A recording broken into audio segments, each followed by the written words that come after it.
how's it going? It's Grant. And Layla. And today, we're going to be talking about the top 10 killers for shrimp. I forgot to say for the Garden of Eater. I'm already stumbling today. But I promise you, it's going to be a great stream. Usually, when we get back from a big trip, we do like an updated talk and general discussion about what happened with our trip and whatnot. However, tonight, we've got a great topic. I'm going to cover that. And then later on, we'll do some general discussion and catch you back up with what we've done this past week. It was a lot. We've been quite a few places in the last few days. Scuba Steve was first. How you doing? One of those places, though, was Jesse. Just wanted more fish. We were just there on Wednesday. Had a blast. Really glad to see him. Got to hang out with him a lot more than usual. So, and then number one planaria, number two scuds. And he said he's had both in his shrimp tanks before. Not number one and number two, however. They are both on the list. I just kind of categorize them up as one. So you'll have to see how we're doing there. But congratulations on the 10 months. You'll almost make it to your 1 year print. Every 12 months, you get an exclusive TGOE artwork piece. The first year is done by Sam Scales. It's one of our green kiwi tie bees. What's the plant algae called that will eat shrimp? Algae eats shrimp? Do you mean Giba? The plant or algae. Giba. It's a bladderwort. It's a carnivorous underwater plant. But that isn't one of the ones that I'm even going to talk about. I guess it could go under hitchhikers as well. Craig, maybe you're first from down under, but not from the States. There's some lag latency. But I scrolled down a little bit, saw that. How's it going, Chris? Chris. Man, it's going to be one of those days. How's it going? Fish Capades, Goatsy, Tank Girl, Jonathan G, Davo, Richard Go with the Flow. I need to talk to you, Richard. If you can give me a call tomorrow. How's it going, Larry D, Cosman? I'm the number one shrimp killer. Oh, well, maybe you got to tune into more live streams, ask more questions, and we'll help you change that into a breeder. How's it going, Phil? Spaghetti. No, I was supposed to ask you how you say that one. I totally forgot. All right. You're not missing it. We're just a tad bit late. It's hard to be on time with a baby. How's it going, Night Owl Aquatics, Neptune's Lair, Frogs, Fish, and More, and TDI Exotics? All right, we're all caught up in stream. Let's start it off. This is my number one killer for shrimp. And now we're basing this off of, we sell a lot of packages, we ship out, we've got an influence in Facebook and Instagram, and we get emails and stuff like that. And I'm basing this off of the amount of questions that I get and what's going on with my shrimp tank. And a lot of times, the problem that people have right off the bat, and it kills off more shrimp than anything else, I think, is going to be overfeeding. This can be a quick disaster. This could be a disaster over time. However, if you just get some shrimp, I recommend not feeding them for the first week.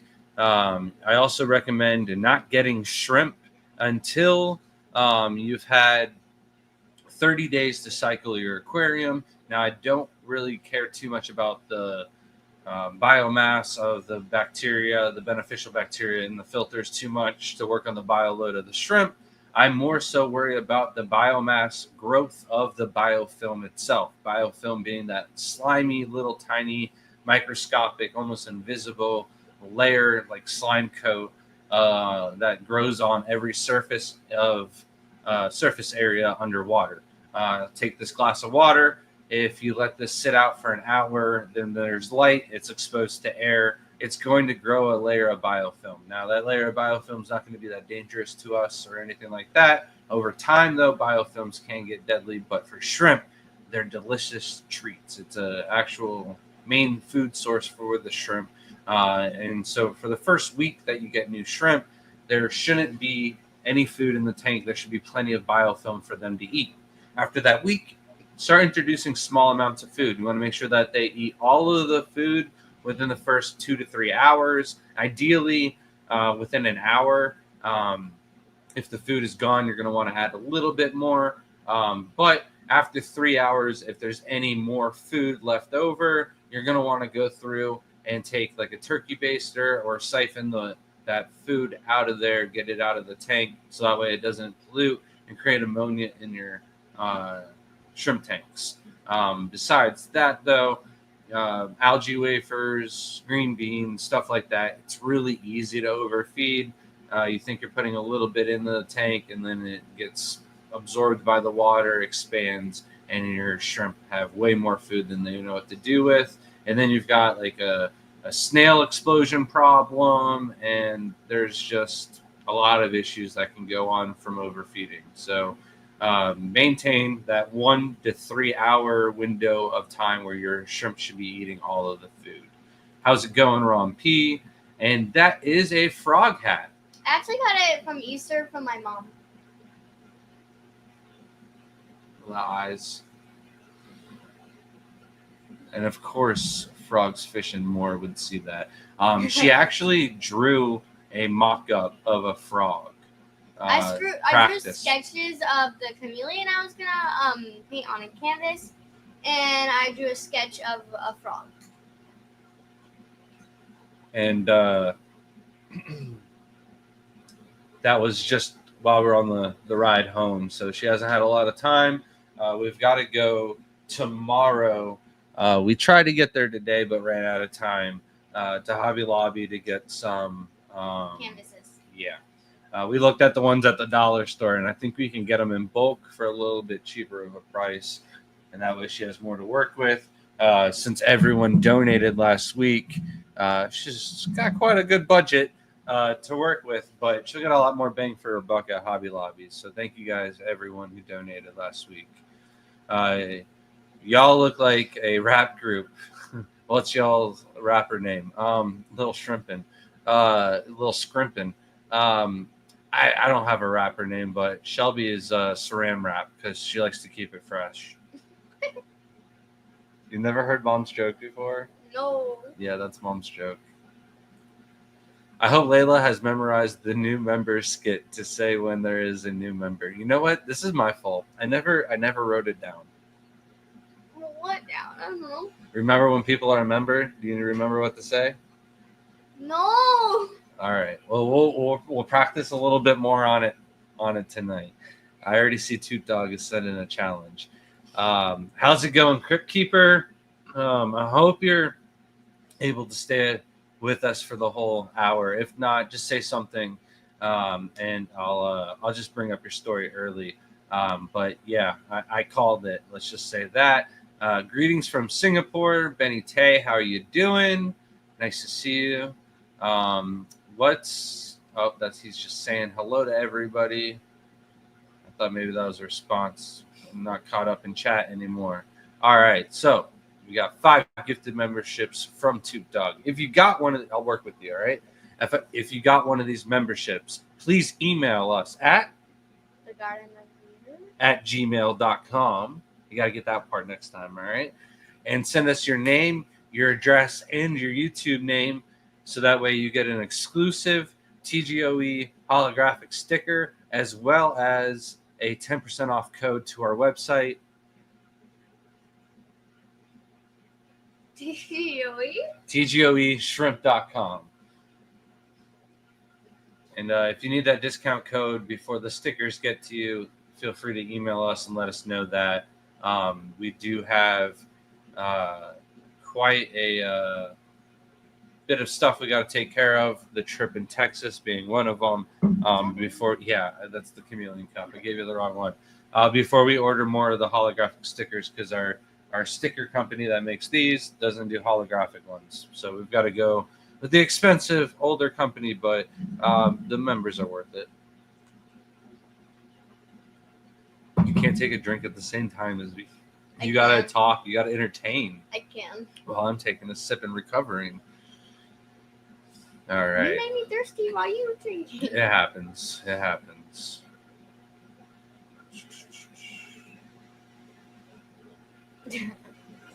Thank you, Tim, for putting that up there. We got New Look Austin. We will be seeing him. Don't copy me the whole time. We'll be seeing him this week since we will be in San Antonio, which is only 30 minutes away from him and Vibes. So we'll be seeing Vibes this week as well. Hopefully getting some ice cream in them ice cream spots again. I'm not a top 10 killer of shrimp. I'm working on it, though. I don't know. I think someone. Why would you be working on it? Maybe you meant I'm a top 10 killer of shrimp, and I'm working on it. I don't know. Unless you're eating them, then by all means. There's many different takes you could spin that one on. All right. So we're all caught up. Oh, and we will see Chris there as well. Yeah, looking forward to seeing everybody there. Make sure you guys ask for your exclusive YouTube stickers. I think we're going to have a little signage up there for people to follow us on YouTube, and they'll get one of those stickers. But if you're already following us, you'll get one, of course. All right. So that was number one, is overfeeding. Thank you for hitting that like button and reminding them, Richard. Appreciate that. She had strawberry ice cream for dinner. Shelby made the best dessert ever. I'll talk about that more later. Yes, of course, Benny, you will get oodles and boodles of stickers. I'd love to hand a bunch of them to send to your store in Singapore. All right, number two, pH swings. I cannot tell you how important it is to keep your pH stable. There's a plethora of different ways that your pH can swing. For me, I think the most common one is someone will go and set up a shrimp tank for the first time. They'll do some research, but generally what happens is they'll go down the wrong road and they'll find this shrimp substrate at the store, and they'll think that that's what they need for their neocaridina shrimp. They're getting red cherry shrimp or yellow neocaridina for the first time, and they think that they need that fluval stratum or the aqueon substrate or one of the aqua soils, and they set up their tank and they set it up with tap water, and they don't really bother to check parameters, or they use the test strips and they see that everything's kind of in the general range and everything's good, right? Well, what's going to happen with that pH at first, when you add in tap water, generally new aqua soil has enough buffering capability to fight whatever KH is in the water. Normally, sometimes people are going to have extremely harder tap water, and it'll kind of neutralize the pH, and it'll use up that reaction. You got to think of that the aqua soil as like a vinegar, and it's acidic. It's going to lower the pH, and then your KH in your tap water is going to be like baking soda, and it's going to create a reaction, and that reaction is going to be used up really, really quickly if you have any large amount of KH in the water. If there's no KH, or like pretty much undetectable from what test kits that we have, then that reaction is going to last over time for a very long time. That vinegar is going to be in the water for a very long time to lower that pH of the water. So you want to make sure that you're not using KH with aqua soil. But what happens if you don't have enough of that KH to be absorbed right away in the aqua soil, then your pH is going to go down. And then you do another water change, and it's going to absorb more of it, and it's going to go down again. Well, eventually, that vinegar is going to get used up, and that pH is going to go up. So some shrimp could be in high pH, then get dropped to low pH, and then raised up again, and that could just do it for them. That could be too much stress on the shrimp. One or two of them can pass away overnight. pH is going to also drop overnight. Overnight, the plants and the biofilms and the algae, they're not using photosynthesis, and that amount of carbon monoxide is going to build up in the tank. Then during the day, and when that carbon, the CO2 builds up in the aquarium, you're going to have your pH is going to go down. And just like when you gas CO2, it drops the pH. Then when you have your lights on, photosynthesis kind of kicks in, and that CO2 starts to get used up, and then your pH starts to go up. So this drop and rise of pH is definitely a killer for both Caridina and Neocaridina shrimp. And what I recommend is if you're doing Neocaridina shrimp, just to use an inert substrate with a higher, or at least 3 kH or higher, and then you can have very stable pH. And then if you use Caridina substrate or aqua soil, then GH only minerals, no KH in the water whatsoever, and you will have a very stable pH for at least like 3 to 5 years, depending on the substrate, right? Did you catch all that, or did I put you to sleep? Or were you reading chat? You weren't listening to me at all. You're doing exactly what your mom does. That's the important part, really, is the pH. Oh, and it is very important. And it's also a sweet spot for some shrimps. If they don't have it, then they won't even breed. That is for sure true. How's it going, Johnny Best? Nice to see you tonight. You're leaving me already? All right. And then, you left because Johnny Best dropped the membership. That's what you did. You saw that coming. All right. Yeah. Convenience. All right. Whoever got that gifted membership, please email us at thegardenofeater@gmail.com and send us your name and YouTube name, address, and we'll send you an all-exclusive holographic membership sticker, as well as a 10% off code to our website, tgobshrimp.com. And then, how's it going? Southwest Florida treasure detecting. And Southwest Florida Aquatics was on the wrong page for a second. I see you.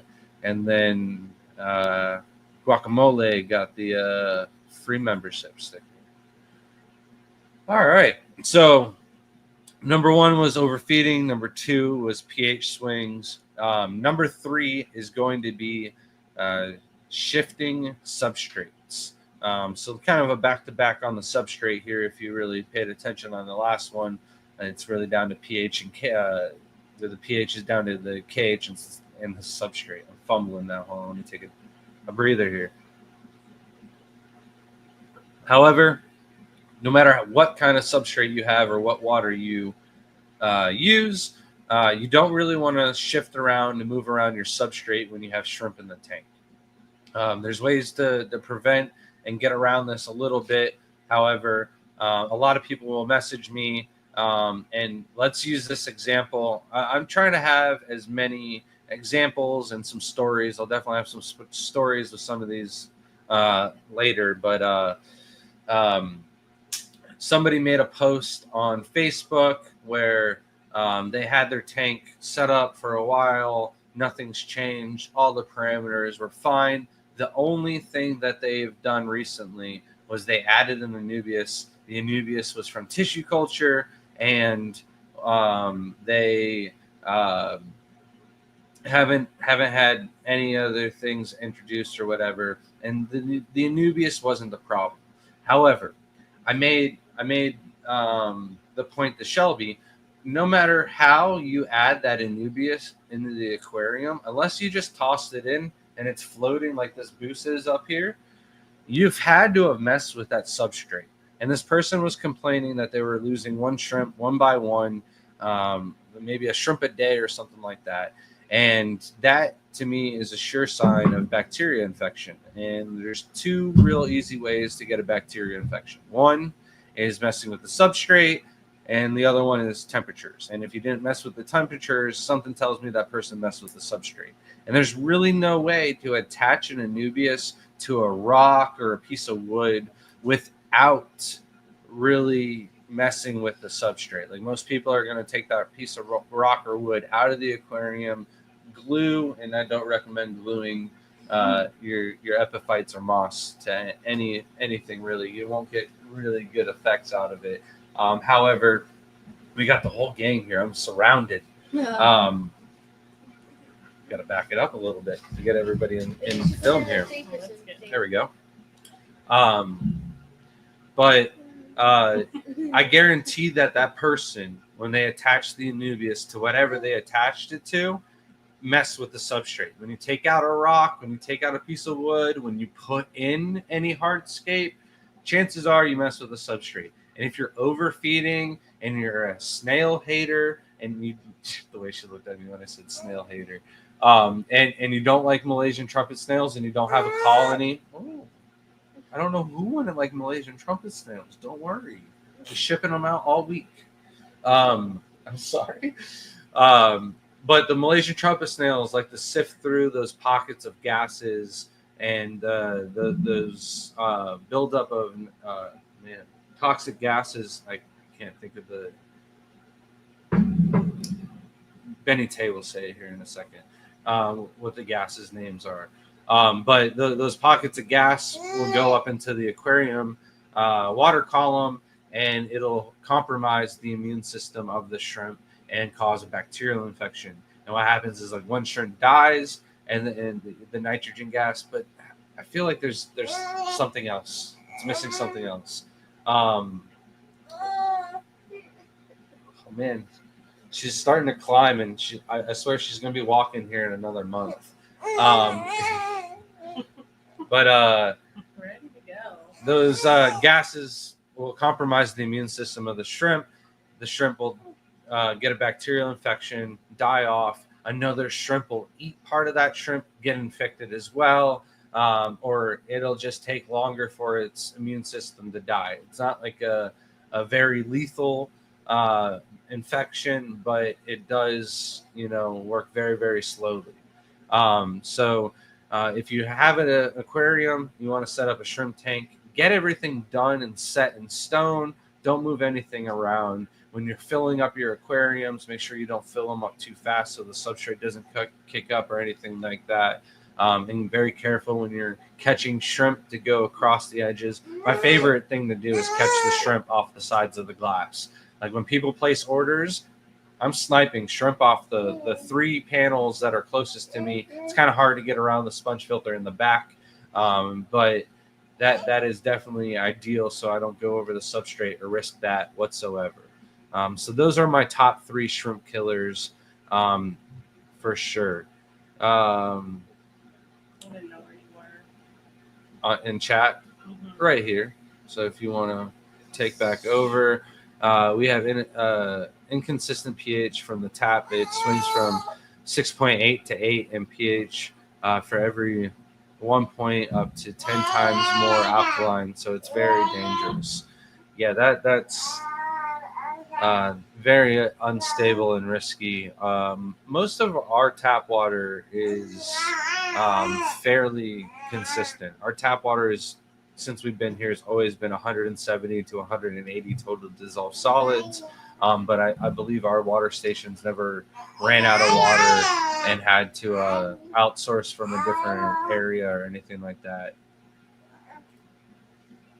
Southwood Flora Aquatics said, Grant, I've noticed most top shrimp breeders don't use driftwood. Why? I think that it's expensive, first of all. To add a piece of wood into 500 of our aquariums, most decent sized pieces of wood for a 10-gallon tank range from like $15 to $25. So that's kind of prevented us from putting a lot of wood in. Some of the softer woods will break down, create a lot of mulm. So over time, talking about shifting substrates, we don't want to create any mulms because we're not going to vacuum up the substrate. That was another point I should have talked on. So kudos points for you.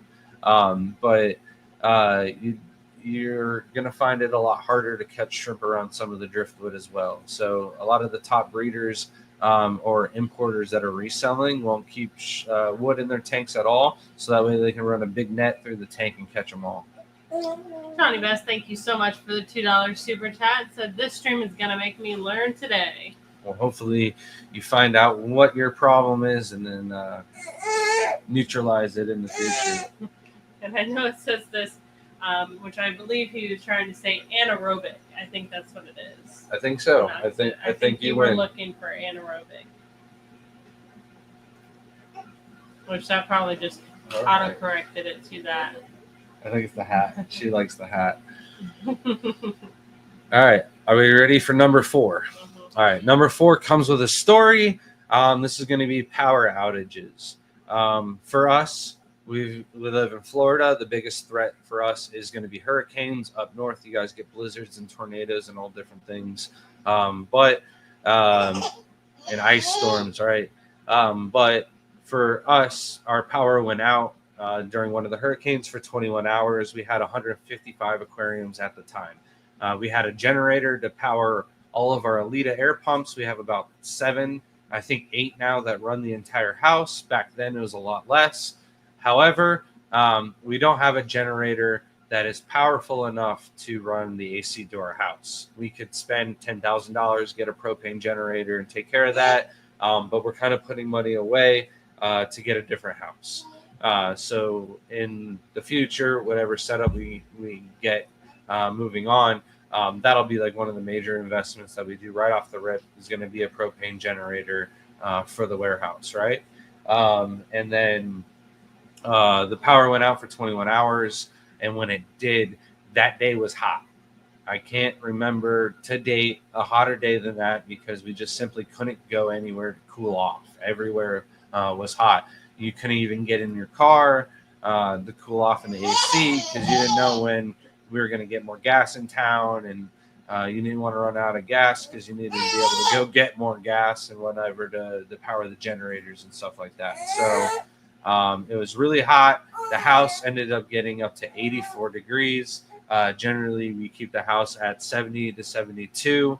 Some of the hotter days might get up to 74 in the house when the kids and us are going in and out or doing a lot of work outside or something like that. It'll get up maybe to 74. But generally, the house has never gotten into the 80s. 84, definitely not. And when the power finally came on, it was about 6 o'clock at night. I went around, checked all the tanks when the lights were finally on. And out of 155 tanks, we had issues in 5 tanks. 4 out of 5 of those tanks, I believe, were tiger shrimp. Tigers definitely have the biggest issues with bacterial infections if it gets a little bit warmer. And that's simply what happened. You can have a power outage also and not have your generator or a backup power supply or something like that. And not be able to run air filtration or anything like that. So you definitely want to make sure that you got backup battery air pumps or something like that to keep those sponge filters going in case of a power outage. I've seen a lot of people, though, get out of the hobby because of power outage or a natural disaster or something. So those are really not overall disasters. Pretty much can't do anything to get around that. But for a short period of time, a power outage and stuff like that, you can prepare for.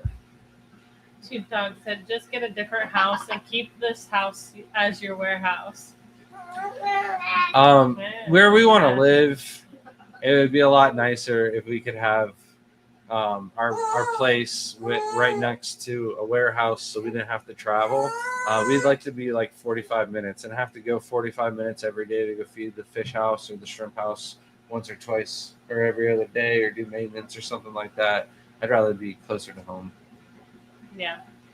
It was a time where we were thinking about doing that, but it's just not enough room. Regardless, we need to expand.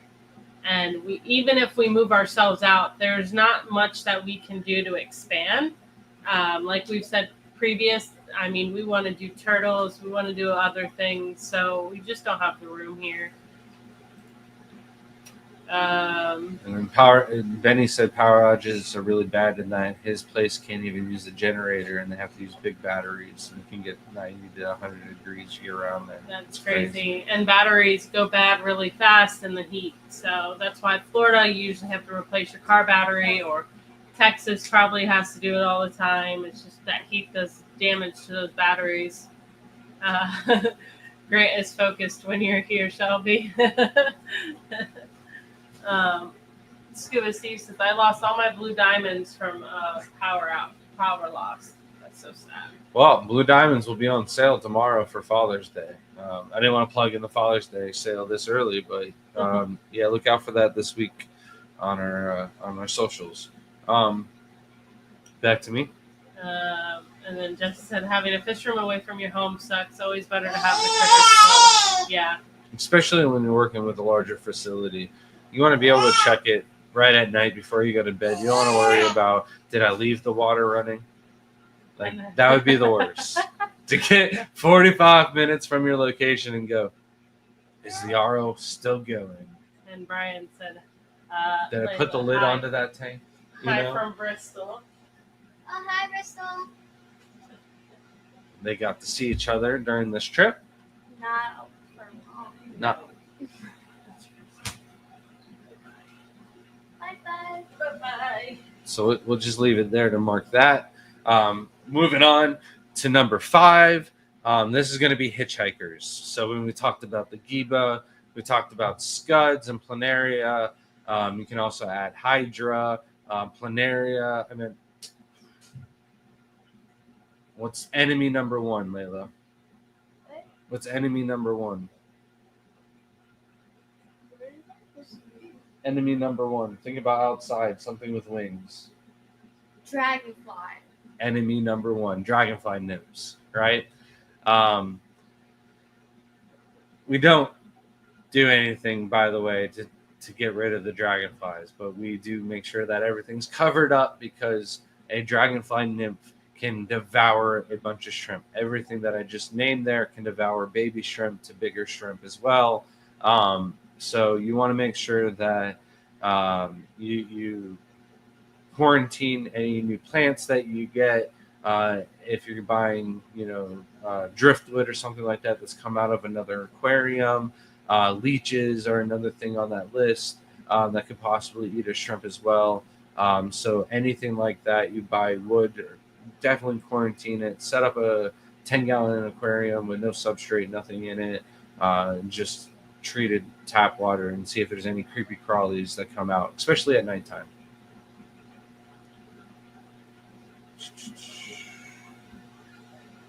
And then my last fish room was 45 minutes away from my house.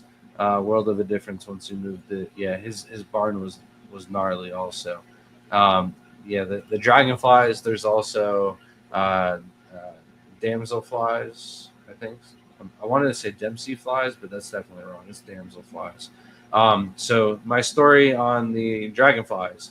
Got some moss off of somebody that was collecting it out of a river and shipped it to us probably 6 months after I had that moss in the tank. The colony of orange shrimp had boomed to about 200, and I had taken maybe 6 bags of shrimp, and out of those 6 bags of 20 shrimp in each bag, I maybe kept 1 or 2 shrimp out of each bag to start my own colony. Was working on the colony, got it up to about 200 individuals that I was proud of. I could call a pumpkin sakura grade orange neocaridina. And then as soon as I fed them one day, I also added a bunch of red tigers into that tank, about a dozen of them, right? And I would feed them one day, and all of the orange shrimp would be on the pile. And I would never really see an orange shrimp or a red tiger on the food pile. I feed them 2 days later, and there's no orange shrimp on the pile. It's just red tigers, and there's no orange shrimp at all to be found in the aquarium. I take the lid off, I go hunting around, and I find a huge, fat dragonfly larva. And it ate all of my orange shrimp in a matter of about 24 or 48 hours. It was crazy. I don't know how long that thing it was in the aquarium. Maybe it was eating babies. Maybe it was eating other shrimp. But probably 200 individuals disappeared in about 2 to 3 days. We lost power for 3 days due to an ice storm in February years ago. Night temps were in the mid-teens. I brought all my fish in to a local friend's and our friend's local fish store. He tanked my fish for a week. Good to have friends in high places. But yeah, power outages, hitchhikers, those are all bad. Nothing though really beats, when your daughter throws a quesadilla into your aquarium and, and wipes out an entire colony of Aurora blue tigers and black rose neocaridina shrimp. But I was little. That's not on the list because that's not something that I hear about. That is actually a original story, one of a kind, from yours truly. Alishon reminded me about that one. Alishon reminded me about that one because I just had told that joke not that long ago when I spoke for his club on Thursday. How's it going, Gina? And how's it going, SC Catahoula's?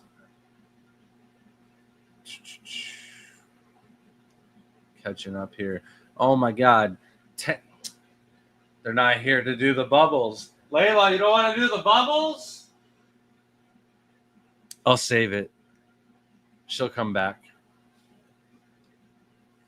All right. You gotta figure out which one works. At least she's not practicing it. All right, you got it. Thank you, Johnny Best, for the $10 super chat. We've got the shrimp gun out with bubbles. We still need to make that bubble mix. We've been busy this week. Oh, the fan's on. I forgot about the fan ruining it, but just go ham, Layla. Go ahead.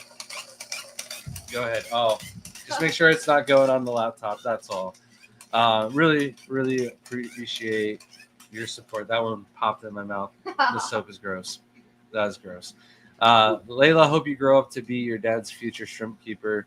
Yeah, I think she's going to top that, and she's already spoke up. I think you can just stop spraying soap everywhere. I'm sorry. And there's none left. That she wanted to keep cheetahs, and I can't remember what other crazy animals. And I was like, those aren't really pets. And she's like, watch me. So I totally support that one day. She's like, Dad, I only need this much money to get this. I'll be like, all right, we're doing it. If I have it, of course.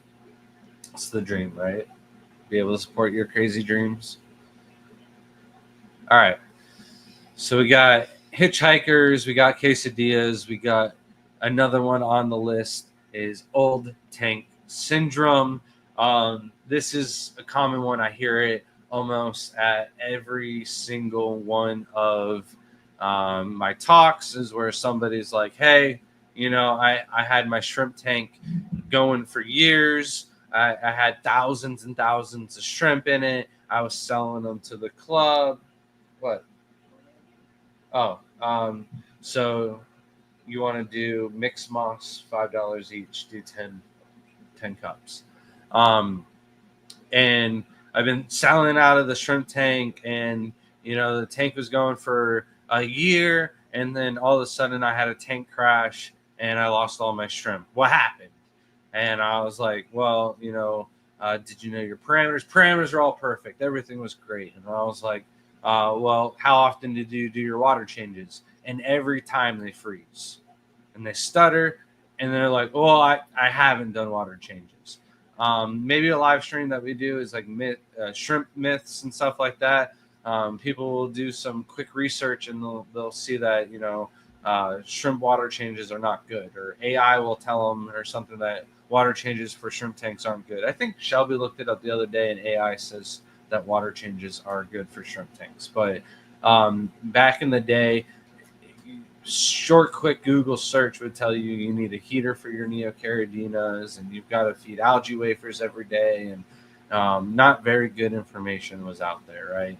And One of the ones was that the shrimp don't like water changes, that they like old water. And people were using old, disgusting water out of old tanks that they never did water changes in. And there's a lot of people that just did not have success out of shrimp keeping. Now, mind you, you're going to find a lot of people that have success doing this. It is not an easy task to make sure that your shrimp have everything and you're not, overfeeding, and you're not having a population of shrimp that's gotten too out of hand. But generally what happens is some people have a tank going on for months and they won't do a water change, and then they'll finally do a water change. And what's happened is over time, the water parameters are way different than the water that they set into the tank, and it's too hard for them to maintain those stable water parameters. They get a pH swing like we talked about before, or the GH goes from really high to really low, and the shrimp are having issues molting now and stuff like that. So it's not easy to keep your tanks running forever and not run into an old tank syndrome and a tank crash. It's best to maintain proper levels, a regular maintenance schedule, and keeping up with your water changes and keeping your water parameters stable. It's pretty much the only way to do it over a long period of time. Eventually, you're going to have to, top off tanks and do other things like that. No matter what you do, hopefully you're not going to be topping off with tap water. I'll talk about that more as well.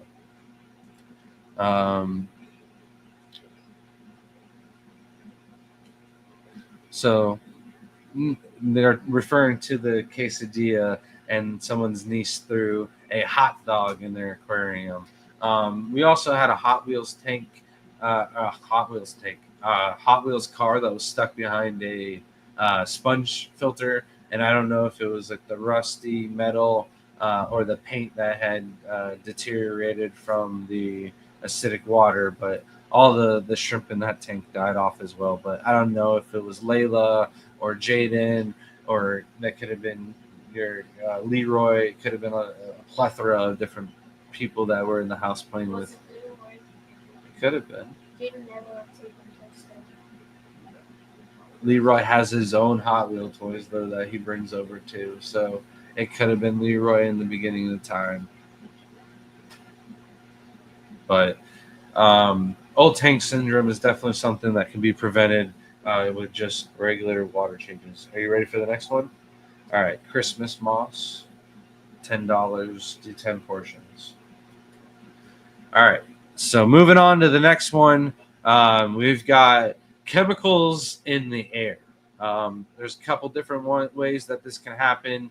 Febreze, Lysol spray, anything like that. If you're doing that around your aquariums, that can be quite lethal. X-Miss moss. X space M-A-S or X M-A-S space moss, $10. AS.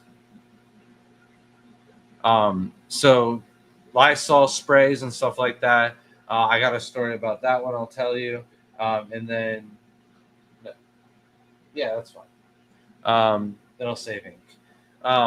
But also, we were doing Layla's shrimp room when we painted, or her bedroom when we painted that. The fumes from the paint could be a problem for shrimp. Bug bombing the house. I've got a story on that one, so you're going to get two stories here. First story is going to be the chemicals in the air from the Lysol. I had a buddy. Maybe you've seen the series where I try to help him with the shrimp room early on and make profit off of it. But he was keeping his tanks in the house, and every time guests would come over or anything like that, his significant other was worried about the house smelling like aquariums and stuff like that. So they would spray a bunch of Febreze, and I think you got to set them like that, or else they're gonna blow around. And he was having like just random die-offs, but it wasn't much like the bacteria infection. It wasn't once every now and then. He was having like really bad baby survival rate. He was having berries and just not getting any babies. He would lose a few shrimp here and there, but more or less, he just wasn't getting any breeding, and he was doing everything the right way, right? And he lives real close to me. He's copying everything I'm doing, and he's like, dude, something's going on. Help me out. And I'm walking into his house, and the whole house smells like Febreze. I was like, dude, this has got to be the problem. So he said he stopped, continued to go on with the problems, and so I come back over to the house, and I'm like, all right, let's figure out. Let me figure out how you're mixing your water.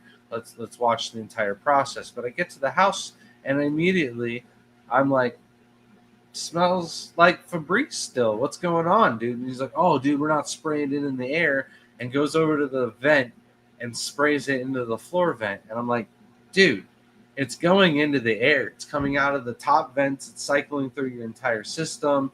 And if you can smell it, it's in the air. And it was affecting the shrimp tank. So the solution for him was move the shrimp out of the house into a fish room in the front of the house, and they can continue to do the Febreze in the house because there wasn't any vents to the other fish room now. But yeah, Febreze can be a problem. You can spray it in another room. You can spray it in your bathroom or something like that, but don't spray it in the same room as the room you have tanks in it. Make sure the floors are clean. You can shampoo carpet. If you have carpet in your aquarium room, that's crazy, but you got to deal with what you got, right? But if you got tile or wood floors, a little bit of lemon scented cleaner, make sure everything's just cleaned up, and there shouldn't be any smell or funk from your aquariums, especially if you don't have an issue with old tank syndrome and you're doing your water changes. Smells should not be a thing. You ready for your next one? Weeping moss, $10, 10 of them. So the other story, I talked about paint, and then the bug bomb, right? I had a buddy who was really into like side hobbies and flipping things, and he did shoes and other things like that. But he saw shrimp and how it was making it. He's like, dude, I don't want all of this, but I want to do one tank that I can make a little bit of side money off of, right? So I was like, all right, what kind of shrimp do you want? What are you thinking? And he's like, dude, your most expensive shrimp. And at the time, this was my fancy tigers. And so what I ended up doing was helping him out, setting up a tank. Everything was perfect, flawless. He had his first batch of babies that he sold to me. He had another group going. Make sure you did it right. You want me to check it?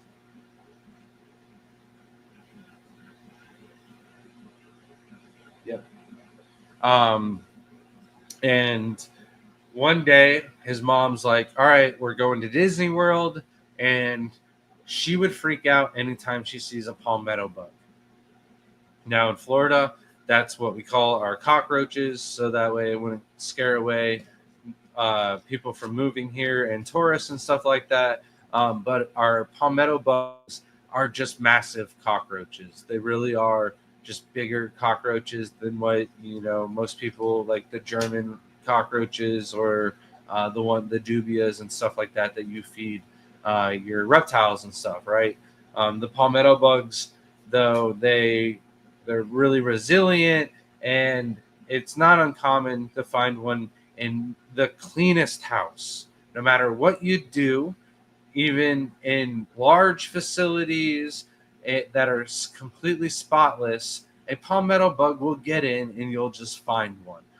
But they were new to the state. They freaked out and they bug bombed their entire house. And I know Dylan's mom, her house was completely spotless the entire time. The bug bomb was completely not needed, right? And they ended up covering up their tank, and everything should have been fine, right? He came home and got there, and there was one dead shrimp in the tank. Not a big deal.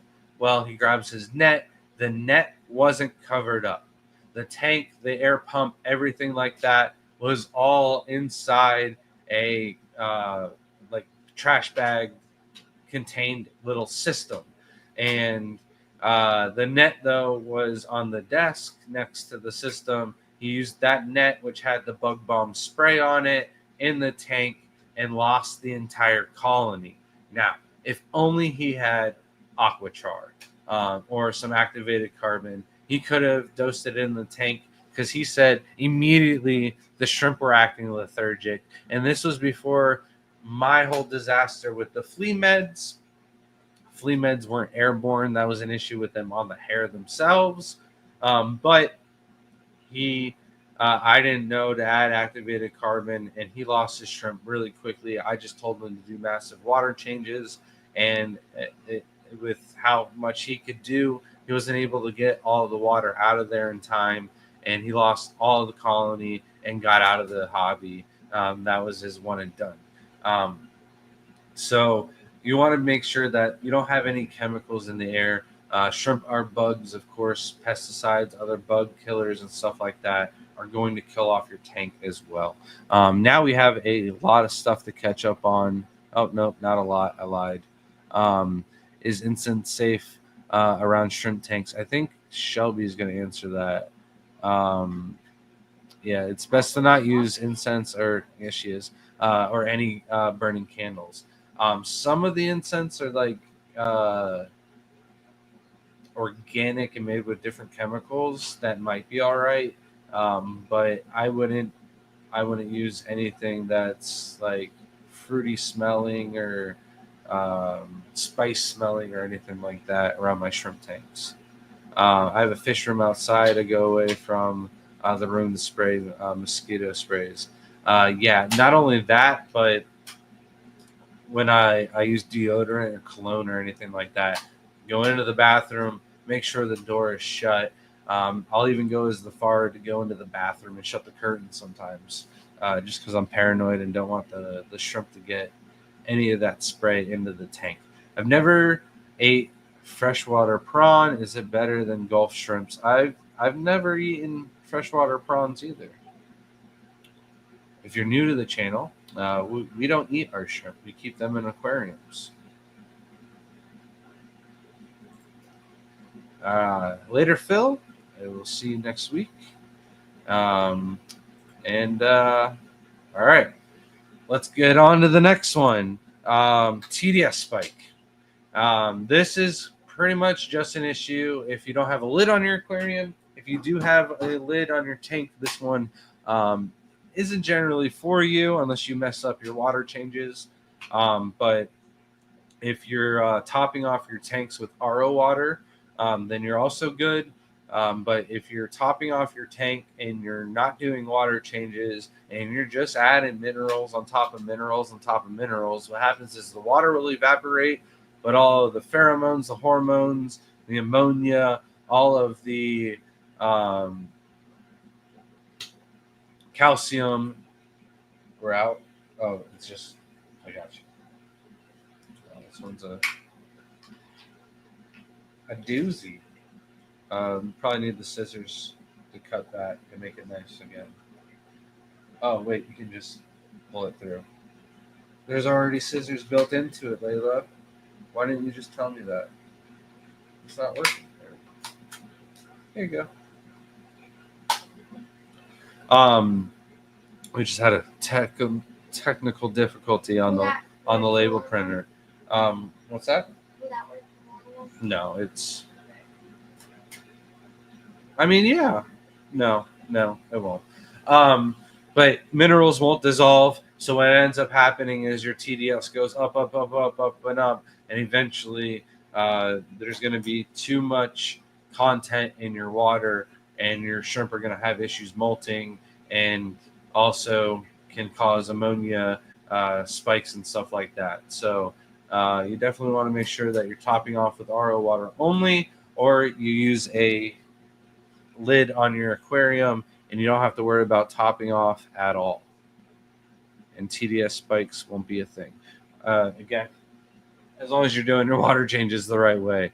If you set up your water and your TDS pen is wrong or something like that, and you add super high mineral content into your water too fast, that could also cause issues with molting and your shrimp can suffer. Even a colony die off as well. And then, what's up? Oh, the next one, sawasate. You want me to spell it? I don't know how to spell it. So we're gonna spell it the German way. SUSSWASERTANG.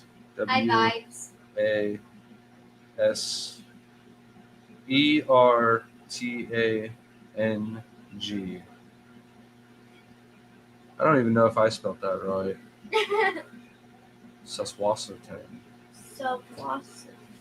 We're gonna look it up, and then you can double check me. I'm a horrible speller. I'll admit to it. That's why I tell Layla she's got to do better in school. SUSSWASS.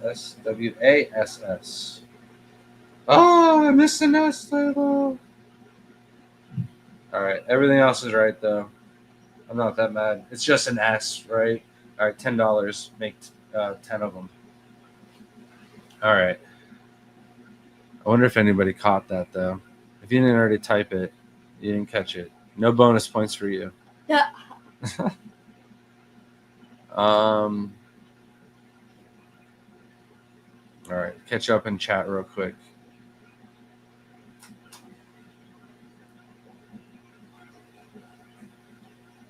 How's it going, Jeff Kane? Nice to see you. And then how's it going, Vibes? Just dropping in to give a thumbs up. Appreciate you just stopping in. We'll see you in a couple days. Have a good night. Tips for water changing a whole bunch of tanks. I think we've got a video on this, but you got to find a way not to use buckets. I don't know your exact method to critique it. I've got a water change video, but mixing all of my water in large trash cans on wheels, mixed the night beforehand, using the Siche Water Zero pumps, Ultra Zero water pumps, and a little adjuster. You can make a splitter so you can do multiple tanks at the same time. And then I have a siphon on a super long hose so it can go out of the house. So that way I'm not carrying any buckets at all. And my back, it feels worse than ever because I'm getting older. But it doesn't feel as bad as it did if I've been using buckets for many, many years. I'm also really fat. Layla's not going to let me hear the end of it either. Putting on some weight. Hello, Lady Diane. How's it going, Lady Diane? Nice to see you. Possible we might see you at the end of the month, maybe. And then we got number 10. Number 10, and again, this list is just basically based off of what people message me and what they have issues with. And believe it or not, number 10 is going to be tank mates. You won't believe how often people will buy shrimp for aquariums with fish already in them and not realize that their fish are going to eat the shrimp. Bettas are the number one killer here. I think a lot of people think that bettas are going to be 100% shrimp safe because this person said they did just fine, no issues at all. I wouldn't see why any other betta would be any different, right? Well, what I find is bettas are about 50-50 from what I hear. 50% of the time, people are like, "Oh, my betta leaves my my shrimp, and they live together just fine. There's no issues at all." Da da da da. And then you have bettas like Shelby's, who are vicious savages. Every single one of them that we get, and we try to get with shrimp. Some of them will just kill the shrimp and not even eat the shrimp. So you definitely want to look up compatibility tank mates with shrimp, isopods, snails. Those are good ones to have, but most fish are not real good to keep with your shrimp. Most of them are going to eat your babies. Think about this. If you have a female shrimp in your aquarium, on average, in a shrimp-only aquarium, with perfect parameters, she'll probably have about 10 clutches of babies a year. If you put shrimp in that or fish in that tank at all, that number is going to be less than 10. It might only be 9. It might be 8. It could also be 0, though. And my best example of this is our pygmy cory cats were added to our main red cherry breeding tank. Sold thousands of red cherries out of this tank. Everything was the same, kept exactly the same, except for adding a small group of pygmy cory cats. Immediately, the breeding stopped. I noticed that the pygmy cories were schooling in and out of the little areas that the pregnant females used to hang out in, and it was stressing them out. Took the cories out 6 months later. This went on, no breeding. Took the cories out, and immediately after the first water change, almost every single female in the aquarium got buried again. So I'm not saying that you can't keep a community aquarium with fish and shrimp in them to breed and you have a ton of numbers. Just saying the numbers are going to be less, especially less if you have a jaguar cichlid or an Oscar or a large colony of barbs or something like that. I've heard stories of people keeping them with loaches and massive loaches, not just small ones. And yeah, the loaches are probably getting fed really well. And on top of that, the shrimp are getting fed and there's a population. If people aren't actively selling out of their shrimp tanks, they're not really going to notice a dent in the population if it goes missing. But trust me, I didn't notice the amount of babies I was missing out on in my shrimp tanks until I got the scuds out of there. And instead of just selling, 40 to 30 shrimp out of that tank, or 40 to 60 shrimp out of that tank, I was able to sell 100 shrimp out of that tank a month with the scuds not in it. So it was definitely a noticeable impact. You ready for the next one? So let's do peacock moss. Let's do 6 of these at $8. Where are we? But yeah, tank mates, crayfish, snails, isopods, micro crabs, but I don't recommend those too much because of they're filter feeders, and I'm not a big fan of feeding powdered foods. Man, I undid this sticker so I could stick it on your forehead, and then I just crumpled it up. I wasted a perfectly good sticker. $8. Hold on.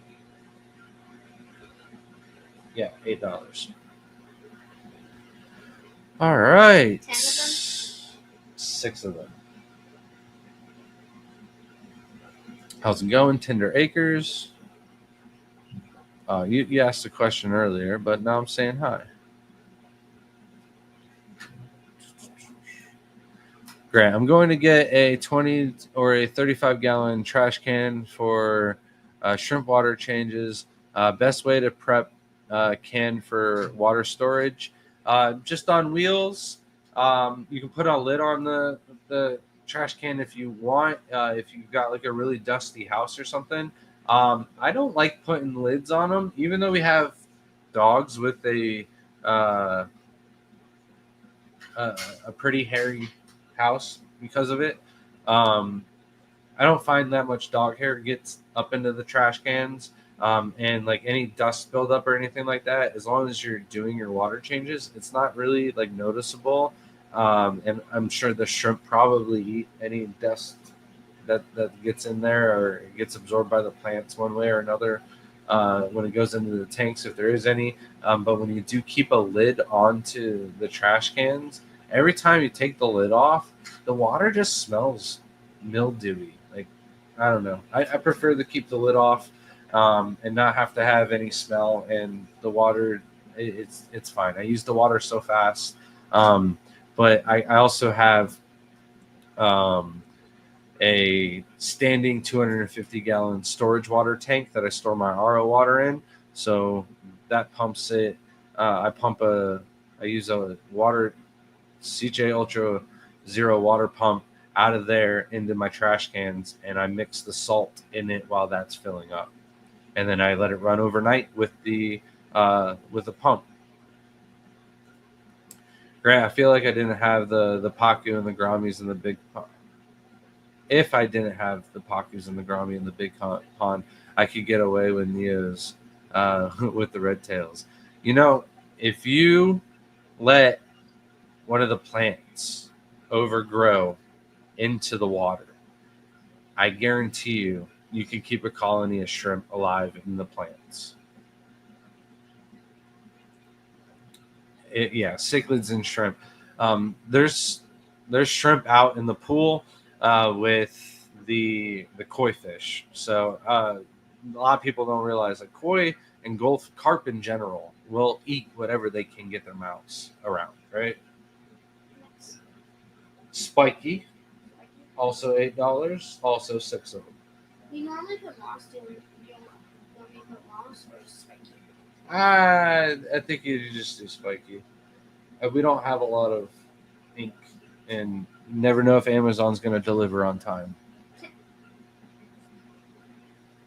Layla is the biggest help with setting up your booth. No, she really is. I think if something happened to me, I think she could pretty much do 90% of it on her own now. Tim. How much is spiky? And appreciate that. $8, 6 of them.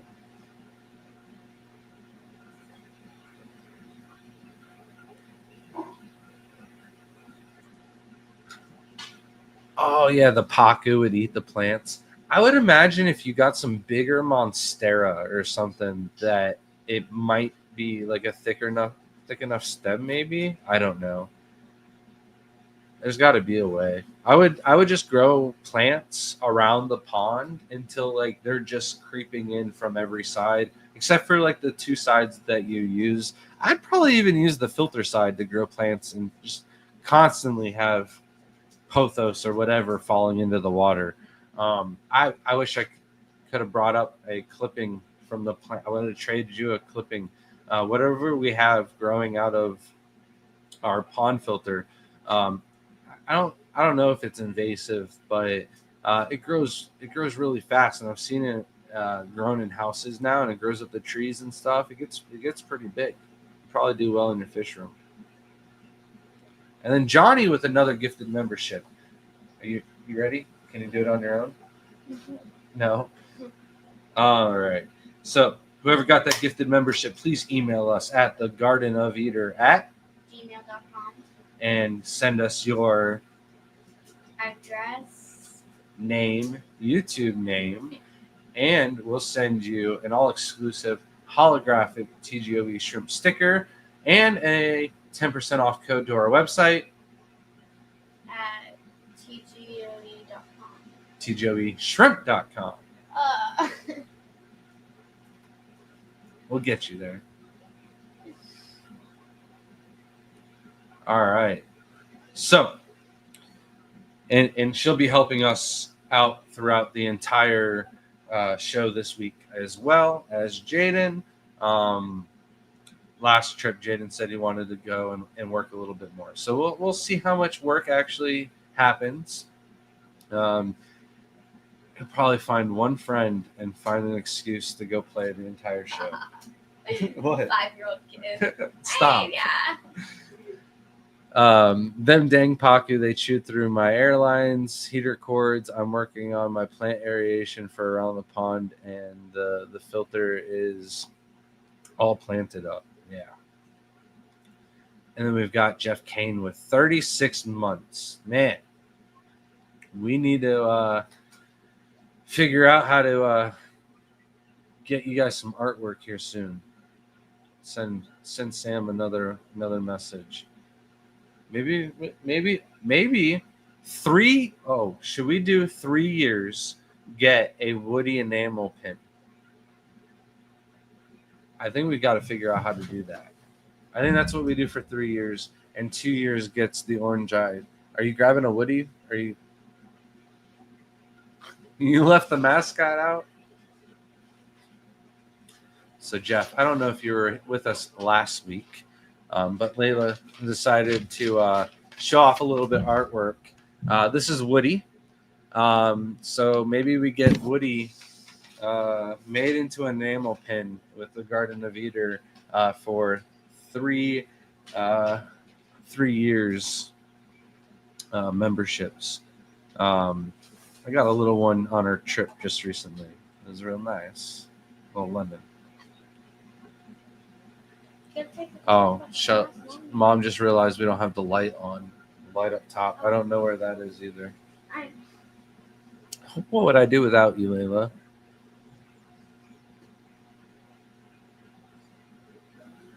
How's it going, JP Jeffries? How's it going? The Spawning Rock all the way from Idaho. Nice setup. I thought we had a lot of tanks, but dang.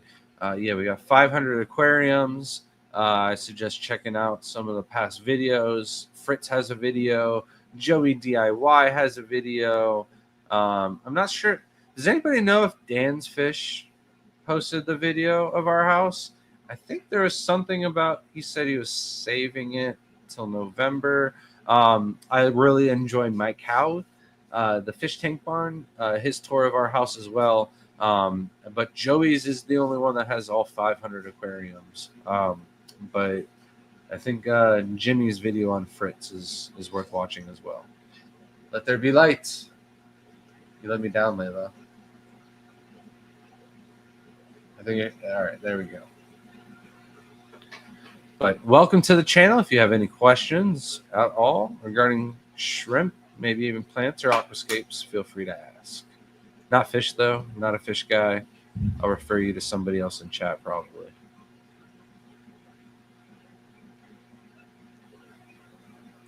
Well, the maintenance isn't that bad. It's not that bad. All right. Nothing from Dan's yet. All right. So, those other channels, though, there's definitely something there. Where are you at? You're done with the spiky? You ready for the next one? All right.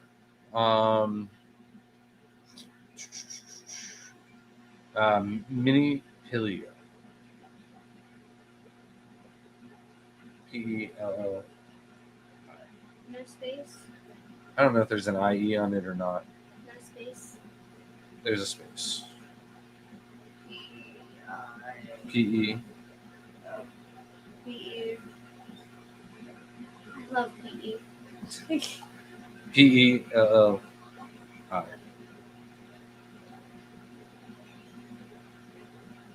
How much?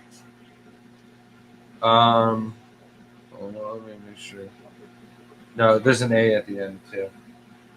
It's a $15. Make 4 of them.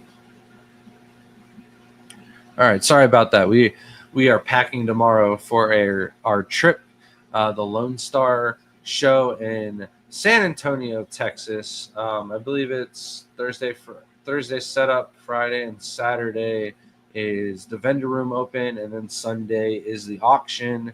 I might be wrong on that. Johnny Best wants to know about my favorite mosses. I'd say it's probably weeping moss. It doesn't get too tall. It stays nice and contained. It likes to flow down. I like it for aquascaping. Anchor moss is a close one. It's a very small one, small growing, the hookerus.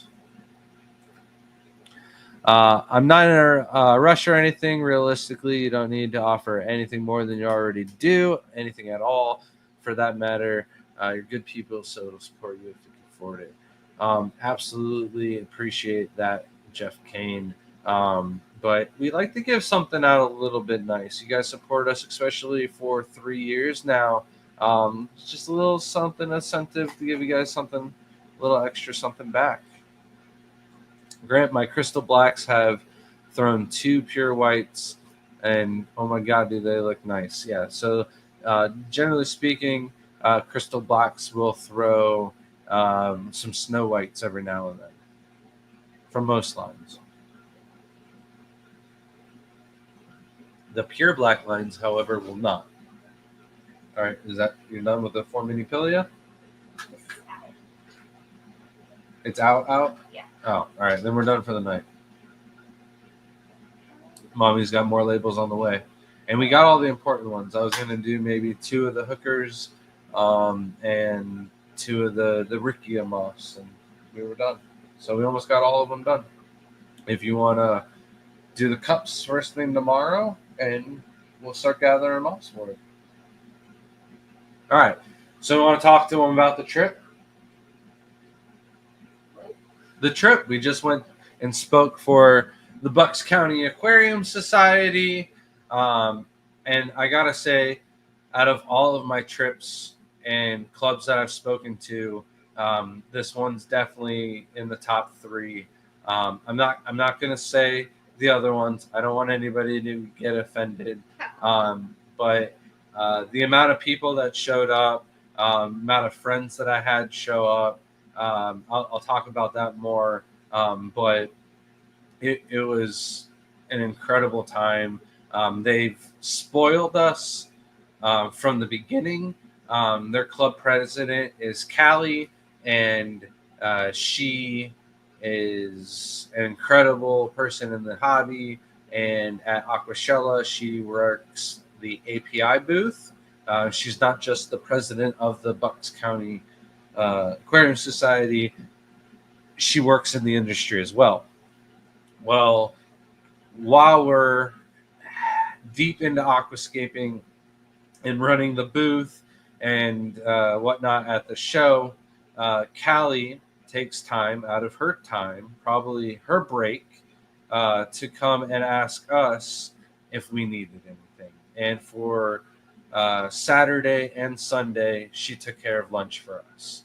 And when it let us pay for it, said it was thanks to the club, and her club was Bucks County, and it was probably 2-3 weeks ago it was Aquashella Dallas. So for her to do that ahead of time was incredible. The club did pre-orders where they gave the club 20% off, and they paid that 20%. So the club members got 20% off, $250, so a total of $50 off. And then when I showed up to the club wrote me a check for the total of all the pre-orders. The check was about $250 because we did, must have done over $1,000 in pre-sales. But it was more pre-sales than we've gotten from any other club too. And it wasn't just from like Scotty and Alishon. There was a lot of people that bought shrimp that I've never seen before, never talked to before. So that was really great. You got something to say? No, but it was crazy how Sabu drove half an hour. An hour and a half. An hour and a half. But that's not as crazy as how far Tim had to drive. Tim had to drive like 3 or 4 hours. Yeah. Sabu said that's nothing compared to how far we had to drive. How far did we have to drive? Like 12 hours. 16. Yeah. It only felt like 12 because you're so used to traveling now, right? All right. So where is the first stop on our trip, though? Can you remember? There's so much stuff that we did. I would say. Wait. It's a fish in my thing. Wrong. No. Come on, we don't got all day. These people are watching us live. They're gonna start dropping like flies, Layla. You gotta keep them. Where did we go first? Come on. We went to Crip said 4.5 hours. That's how far he drove from work. But where's the first place we went? Come on. 3. Jesse's place? No, Jesse's was not. That was the second day. First day, we drove up a day early on Tuesday, so that way we could take a stop in North Carolina. And I have a friend that borders North Carolina just in South Carolina, and he's seen my place, but I haven't gotten to see his place.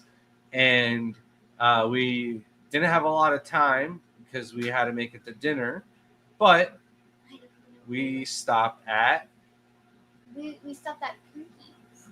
no And Dan the anyway- Turtle Man. Dan the Turtle Man. Dan the Turtle That Man. was like after. That was the very first stop, Layla.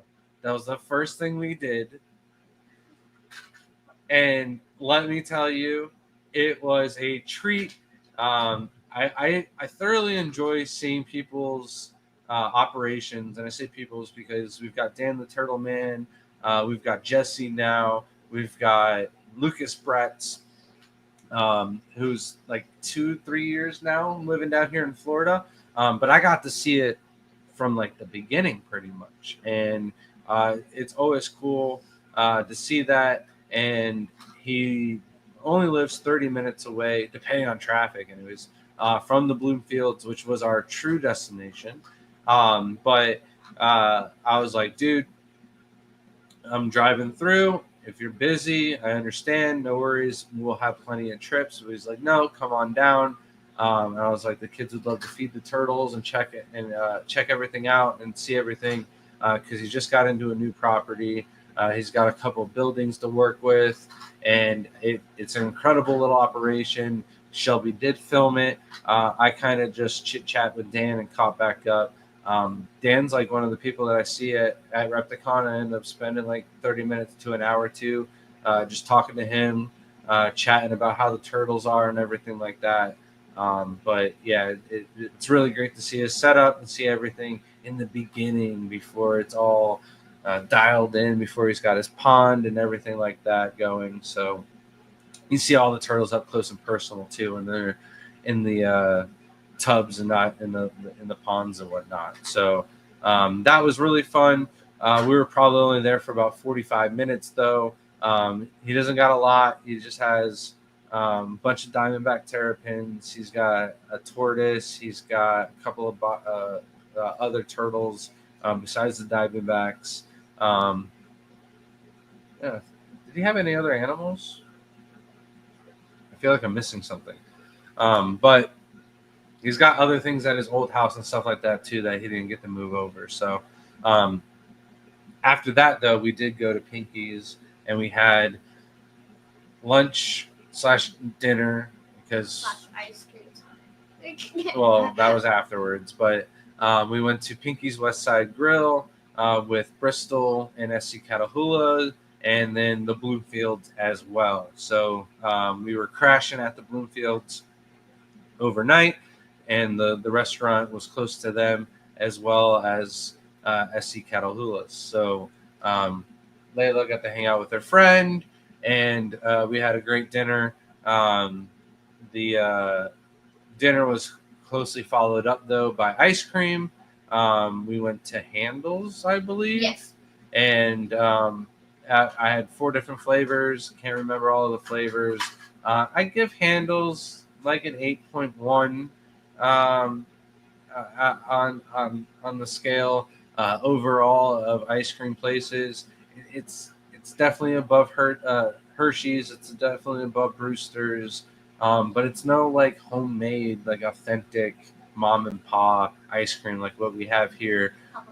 So Papa Clyde's, Tippecanoe, they get those solid 9 ratings. And nothing really is. Papa Clyde's is a 10.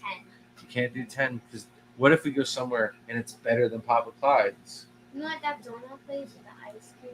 But that's not a 10 on the ice cream. That's just a 10 for the experience. The ice cream itself isn't that good, but the donuts, makes it so delicious. Here, let's catch up on chat real quick before we talk about the Bloomfields.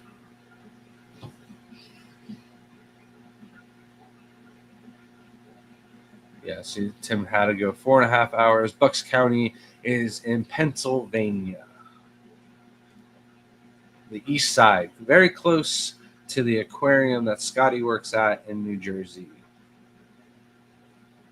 Yeah, I haven't even gotten to the aquarium. I haven't even really gotten to the club yet.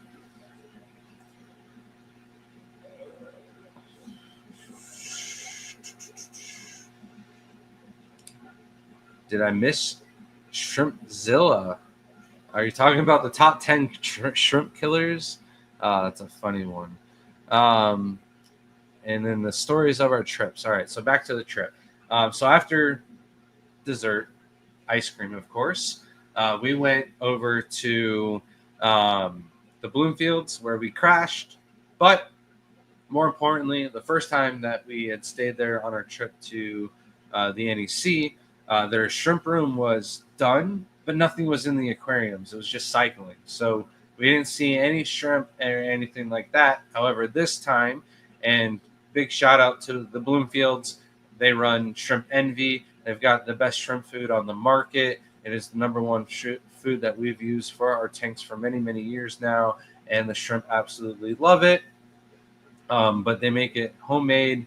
Used to be in Oregon, moved to North Carolina, so that's why the shrimp room is very, very fresh. However, it is one of the best shrimp rooms in the United States that I've seen to date. I used to say in my talk that Layla's room was the nicest shrimp room in the United States. I can't say that anymore, even though you have the green kiwis, you've got Mom's Galaxy Pintos, you've got my blacks, you've got the red-eyed Jean in there, you've got more greens besides the kiwis.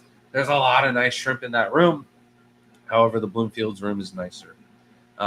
Chris Smith might have the nicest planted tank room that I've seen, but the Bloomfields have the nicest shrimp room. Rob, he's been in the hobby for a long time. Rimless aquariums, lids, all matching lights. Yeah, there's no black rim on the tank like these ones have. See, it's the black rim. I can see it. Okay. His tanks don't have it. They're like that. So he's got an incredible shrimp room. His timers on the lights, however, they weren't on when we got done with dinner, but props to Rob. He went through and manually turned on every single light. It was a pain, but he got it done, and Shelby took her time, went through the entire shrimp room, filmed everything, did it her way so it'd all be easy to edit. I think she might even have it completely edited together. She just needs to do the voiceover. We did get another video cranked out. I don't know if it was last week, but I don't think I talked about it on the live stream last week on how to kill blue-green algae. We use a Fritz product called Maricin, but it's pretty cool because we have before and after footage and during the entire process. So if you're curious on how to kill blue-green algae, I highly recommend you check out that video and give that video a like and comment because Shelby's been doing a lot of hard work on producing a lot of content here recently. And it's starting to pick up. We're starting to gain those subs on YouTube again. So it's really nice. And welcome if you're a new subscriber. This is something we do every single Monday night here at 9 o'clock. Hey, guys, just dropping in to say hi. And sorry I missed most of the show. Can't wait to get back on the 17th. Dying to get the new shrimp. Absolutely. I think I've seen a tour all high-tech carbon lids rimless.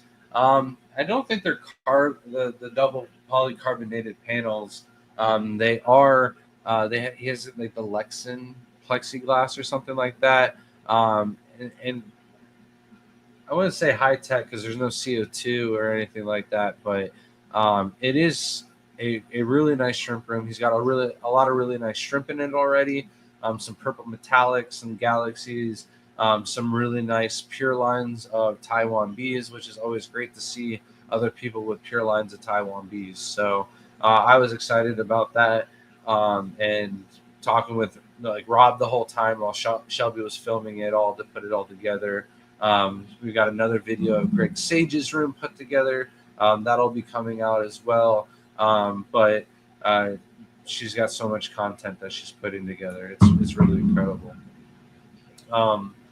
Then after the Bloomfields, we woke up early so that way we can get to Jesse's house on time. So Jesse, just one more fish. She's in the chat. We've been friends for 3 years now since our original Keystone Clash, I believe. And he's been text messaging me his process through his barn build that he built his entire fish room out of. And it's been incredible to see his entire process. What's more incredible is the fact that he did it with just one shoulder. Jesse, I'm not sure if you're cool with us telling your story and everything like that, but Shelby would like to let everybody know, like, hey, he put together this entire thing and what happened with your shoulder and whatnot. I think it'd be a great video, especially if you're going to get started with your own YouTube channel and stuff like that. We'd love to plug it up and put your link in the description and stuff like that to get you going through that for that tour video, because Jesse's got 301 aquariums that are set up in the room. The thing that was most impressive, and I knew this was going to be there because I saw the build, but I didn't realize how, I almost cursed, how massive, absolutely massive this indoor pond is. It's in a barn. It was so amazing. But it was incredible. Crystal clear water, beautiful fish, massive fish, and aquariums, very, very similar build to what I have and what Lucas has with the stands, painted the same way. But man, that pond was the stunning showpiece. He even said after we left that he should have let you guys feed the fish in that. They go wild, those big fish, for food. We missed out, but it just gives us something to look forward to in the future when we go there again, and check it out in a year. I can't wait to see what he's done. He had empty racks, room to build another rack and stuff like that too. So he had some snakes and some reptiles and stuff, which were cool. A bunch of turtles, which are always a favorite of mine. But the thing that I didn't expect, and I don't know why I didn't expect, the dude built a fish room in a barn. And why we needed to be there. He said, hey man, if you come at nighttime, which we were planning on doing on Thursday night after the talk, was going to hang out with him at his fish room.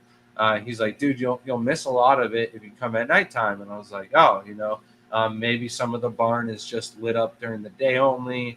It's super hard to do timers or something like that. Like, I get it. So I was like, all right, well, let's do it on Wednesday when we first get there, and then we'll do dinner afterwards. And he treated us out to Texas Roadhouse. Had an amazing time there. Delicious meal, best service ever. It was his girlfriend's cousin. But yeah, we got the VIP treatment there. Lots of bread rolls, endless drinks, and I'm a camel when I go out to drink. But Jesse showed me up on one. With it being like somebody else's cousin as the staff, I didn't want to work too much and have to refill my drink as much as I usually do. But Jesse was just over there getting refill after refill, and I was like, dang, I could have drank a lot more. Definitely could have. How's it going, buddy? Nice Good. of you to join us. Hi guys. What was your favorite part of Jesse's? Layla already said it was the pond. The giant, impressive pond. Yeah, the pond. The fish barn, the pond. But the thing that we had to see during the day was the barn animals. Like, of course, everything being in a barn, he had pigs, goats, horses, ducks, chickens, Mini turkeys. mini turkeys. Yeah, I missed mini turkeys. they were baby turkeys. They were so cute. I would have taken a turkey home if he had a baby turkey. I think I would have taken the turkey. They're just white and they're so cute. Really? Oh man. I've been looking for a bird to get Layla, and I just don't want chickens and I don't want ducks. But I think baby turkeys. Man, I'd love a turkey, and then one year you're just like, where'd it go? And then Thanksgiving and be like, it's the turkey. That's not funny. But yeah, he had other ponds. He had a koi pond attached to the house as well that he had all built all of himself, and an old authentic northern farmhouse. So beautiful property. I told Jesse I'd be super jealous if it wasn't for the fact that it's in Pennsylvania where it gets cold in the winter. and I've said it a million times probably. Once it goes below 60, I don't even want to leave the house. Beautiful property, beautiful fish barn. I can't wait to see what it turns out to. So yeah, he said we can share the story. So Shelby already knows. She already knows the deal. But Shelby, if you share his story, you got to get new hats. That's the deal. Wait, did you mention goats and pigs? Goats, pigs, and horses. I said the goats and the pigs. Those are the first things I said actually. Did you say horses? I said horses after that. Precious, Lots so of cats. precious. And there was a couple cats, yeah. All right, catching up in chat before we can go on with the next day, but that was Wednesday.